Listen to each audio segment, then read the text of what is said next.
সোমনাথ, একই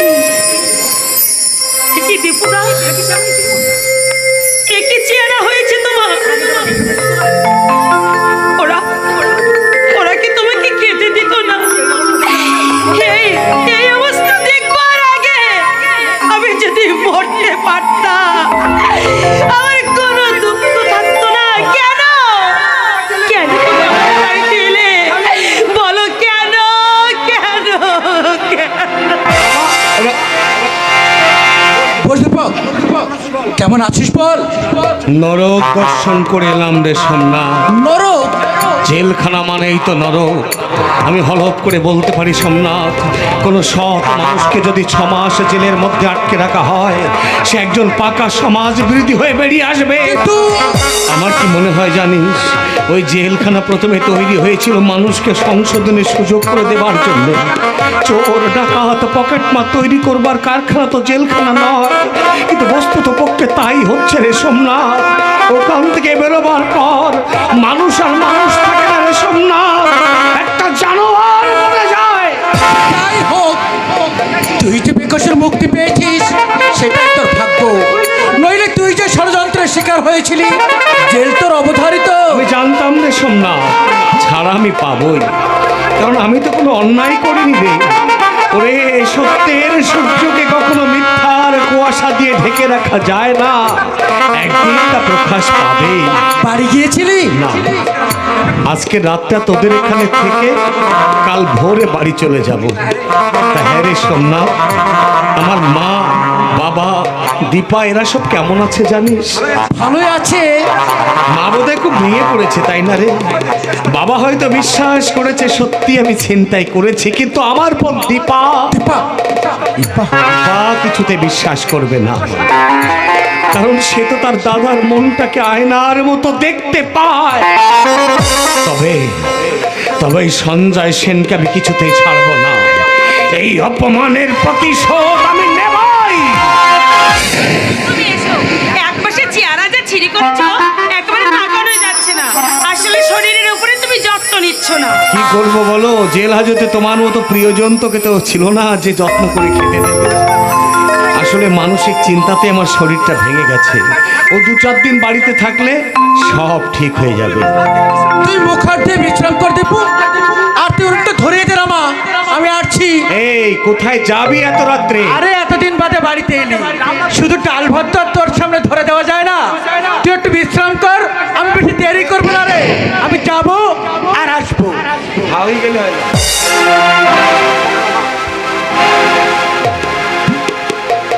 জানো রমা, জেল হাজতে বসে আমি প্রতিটা দিন প্রতিটা ক্ষণ শুধু তোমার কথা ভেবেছি।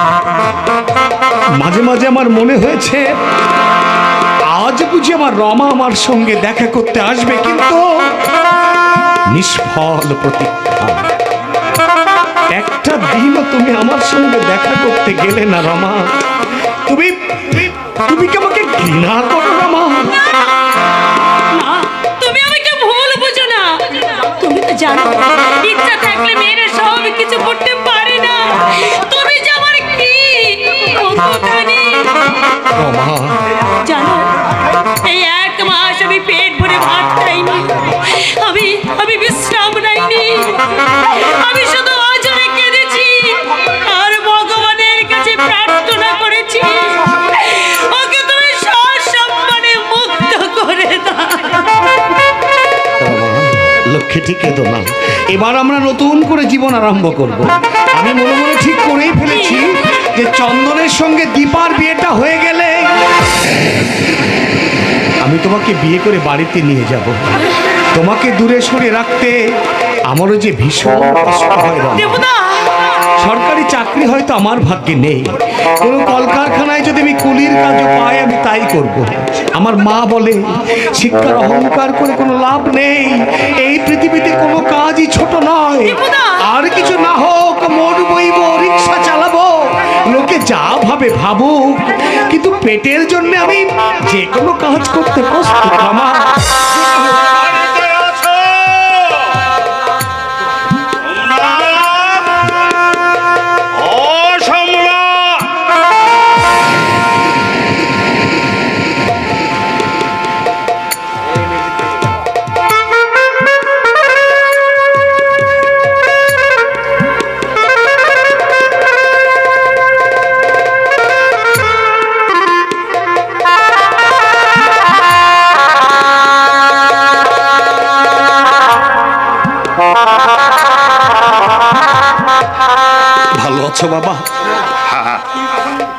তুই কখন এলি? এই তো একটু আগে। বাড়িতে গেলি না কেন? তোর মা খুব কান্নাকাটি করছে। এদিকে সব সংবাদ তো তুই শুনেছি, সবই আমার পড়া অদৃষ্ট রে বাবা।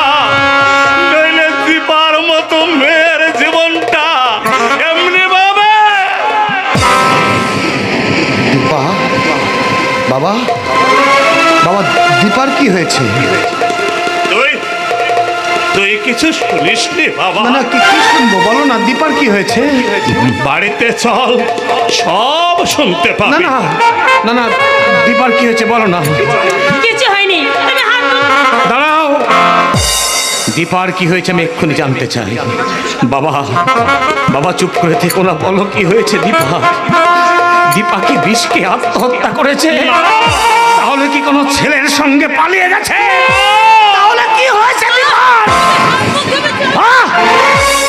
দীপার কি হয়েছে আমি এক্ষুনি জানতে চাই। বাবা, বাবা তুমি চুপ করে থেকো না, আমাকে উৎকণ্ঠার মধ্যে রেখো না বাবা।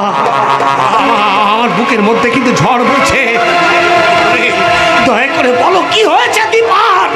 সাত করে নন্দী, সাত করি নন্দী, সাত করে নন্দী, সাত করি নন্দী। দীপাকে বিয়ে করেছে।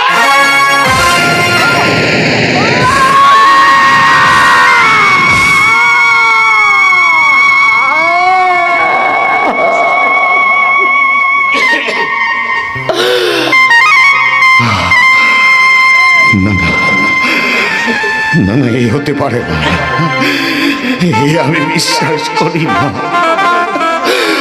আমার বোন দীপার জীবনে এমন দুর্ঘটনা কিছুতেই ঘটতে পারে না। এ কি কখনো সম্ভব? একটা 60 বছরের বৃদ্ধার সঙ্গে দীপার বিয়ে অসম্ভব, অসম্ভব। এছাড়া আর যে কোনো উপায় ছিল না বাবা তোকে জেল থেকে ছাড়াবার জন্য। কেন? কে তোমাদের মাথার দিব্যি দিয়েছিল আমাকে জেল থেকে ছাড়াতে? আমি না হয় জেলের অন্ধকারে নরক যন্ত্রণা ভোগ করে তিলে তিলে শেষ হয়ে যেতাম। ছি, ছি, ছি!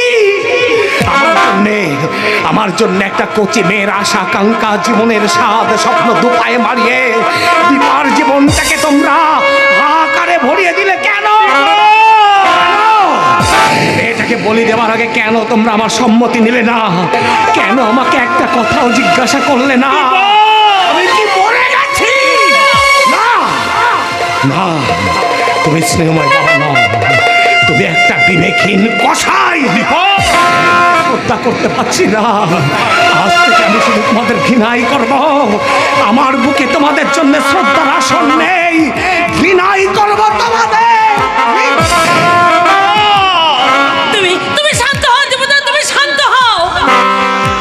ওই সঞ্জয় সেন আর সাত করে ষড়যন্ত্র করে। সঞ্জয় সেন, সঞ্জয় সেন, সঞ্জয় সেন! আমি আমার ইষ্ট দেবতার নামে শপথ করে বলছি রমা, ওই সঞ্জয় সেনের উপর যদি চরম প্রতিশোধ দিতে না পারি, আমি এই মানুষের সমাজে মুখ দেখাবো না। ওই শয়তান সাত করে নন্দীকে আমি বুঝিয়ে দেবো, এই 20 শতাব্দীর মানুষ পাল্টা মার দিতে জানে। পিছু ডেকো না রমা, পিছু ডেকো না, আমাকে বাধা দেবার চেষ্টা করো না।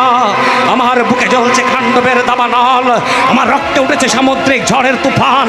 মানব থেকে হয়ে যাব আমি দানব, নরকের পথে চলবো আমি মনুষ্যত্বের গলা টিপে খুন করব। রমা!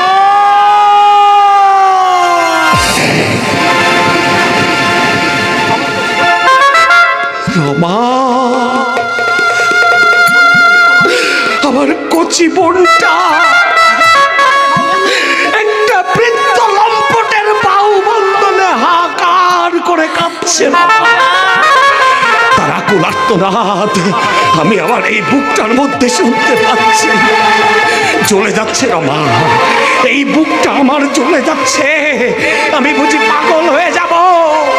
আমার দীপা, আমার স্নেহের দীপা, কারো অনুরোধ আমি শুনবো না, কারো আদেশ আমি মানব না। কি দিয়েছে আমাকে তোমাদের এই বন্দা সমাজ? কি দিয়েছে আমাকে তোমাদের এই রাষ্ট্র? ঘৃণা, লাঞ্ছনা, অবজ্ঞা, অবহেলা, অপমান ছাড়া আর কি দিয়েছে এই বন্দা সমাজ? এই সমাজকে আমি বিষিয়ে দেবো, রাস্তায় ঢেলে দেবো লক্ষ্য নাগিনী তীব্র বিষ। ঘরে ঘরে তৈরি করবো সমাজ বিরোধী মাস্তান, জনজীবনকে আমি ক্ষত বিক্ষত করে দেবো। আমাকে যারা সসম্মানে বাঁচতে দিলে না, আমার প্রতিমার জীবনটা যারা হাহাকারে ভরিয়ে দিলে, আমি তাদের কাউকে বাঁচতে দেবো না, কাউকে না, কাউকে না, কাউকে না। দীপক মরে গেছে বাবা, দীপক মরে গেছে। তার মরা মন থেকে নতুন করে জন্ম নিয়েছে সমাজের আতঙ্ক, হিংস্র দানব। আমি একটা জ্বলন্ত বারুদ, শুধু একটা গ্যাসের কাঠি জ্বালে যাওয়ার রাস্তা। আমি তো মরবই, মরবার আগে এই সমাজ রাষ্ট্রের ভেতরটা ধরে আমি প্রচণ্ডভাবে একটা নাড়া দিয়ে যাবো। ওই মানুষ জানোয়ারগুলোকে একটা একটা করে টেনে নামাবো রাস্তার ধুলো হয়ে, টেনে ছেড়ে দেবো তাদের শয়তানের মুখোশ, লাঠি মেরে তুলে দেবো বুকের পাঁজর, ভেঙে খান খান করে দেবো তাদের আকাশ চুম্বীয় অধিকার। আজ থেকে এই সমাজ আর সমাজের মানুষের বিরুদ্ধে শুরু হলো এই দীপকের জেহাদ। জেহাদ, জেহাদ।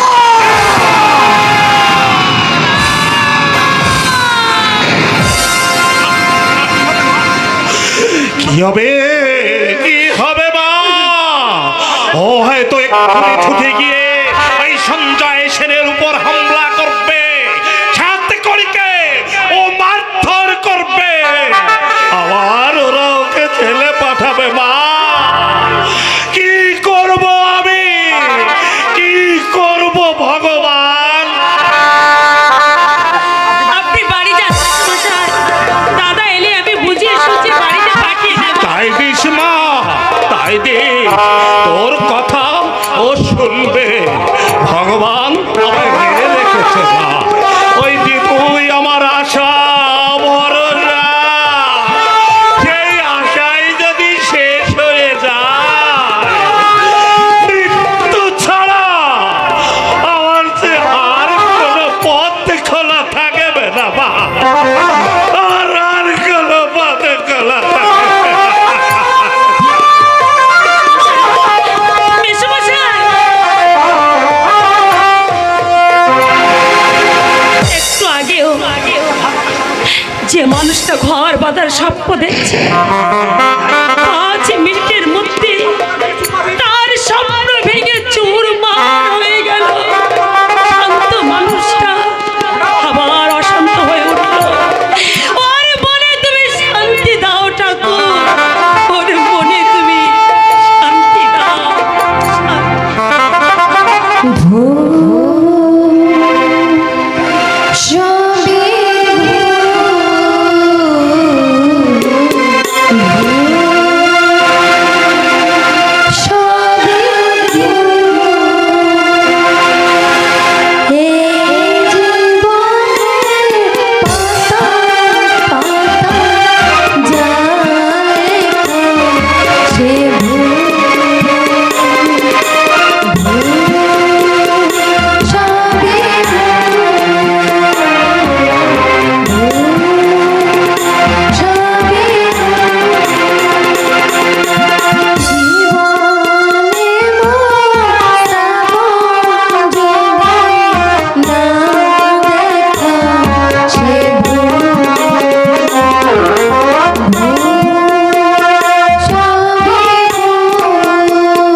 গানটার অর্থ তোমাকে বুঝিয়ে দিতে হবে নতুন বউ।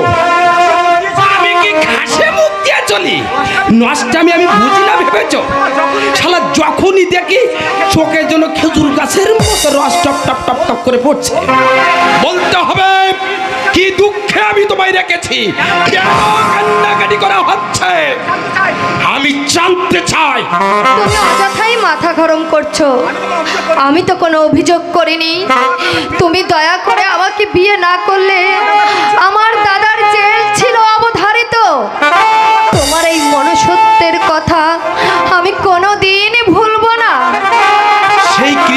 কর্তব্য আছে তোমাদের? তোমার ভাইকে ছাড়িয়ে এনে আমি হাতে করে গু খেয়েছি। কাল নাকি বোমা নিয়ে দাঁড়িয়েছিল সঞ্জয় বাবুকে মারবার জন্য।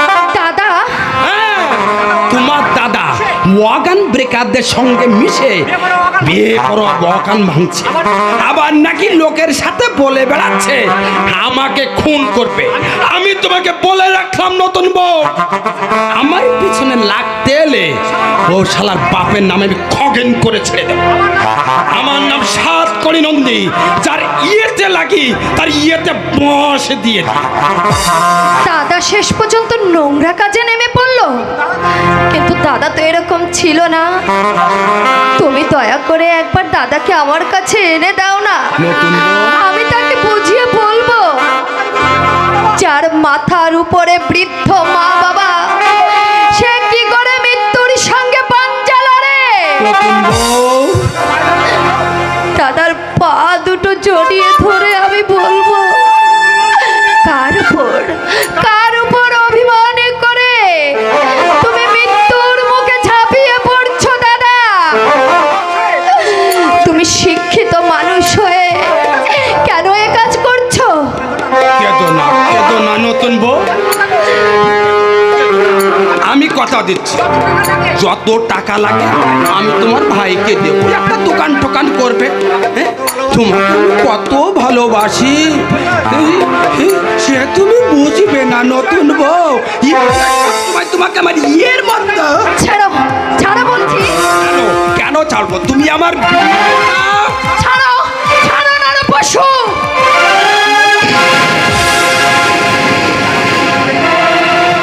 কি বললি হারাম জাদি তোরের মেয়ে? আমি পশু? আমি কি তুই পশু বললি? মেরে তোর হাড় করিয়ে দেবো হারাম জাদি। নষ্ট মেয়ে ছেলে কোথাকার? সাতকড়ি নন্দী মেয়াদ আমার পুরুষ নয়, সে বাঘের বাচ্চা পাগো। চাপকে তোর ইয়ে ছাল আমি তুলে দেবো। গায়ের জোরে তুমি আমার দেহটা হয়তো পাবে, কিন্তু মন তুমি কোনোদিন পাবে না।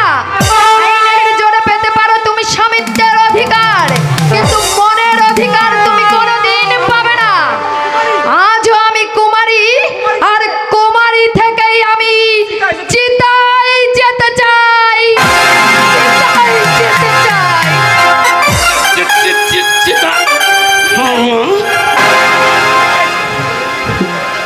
কু খেয়েছি ওই হারাম জাদি ছোট লোকের বেগ করে আমি হাতে করে গু খেয়েছি। খুন করে ফেলবো ওই ইতরের মেয়েকে, আমি জ্যান্ত মাটি চাপা দেবো। কি ভুল করেছি, কি ভুল করেছি। কম বয়সী মেয়েকে বিয়ে করে আমি ডান হাতে করে গু খেয়েছি। কি হলো নন্দী মশাই, মাথায় হাত দিয়ে বসে আছেন কেন?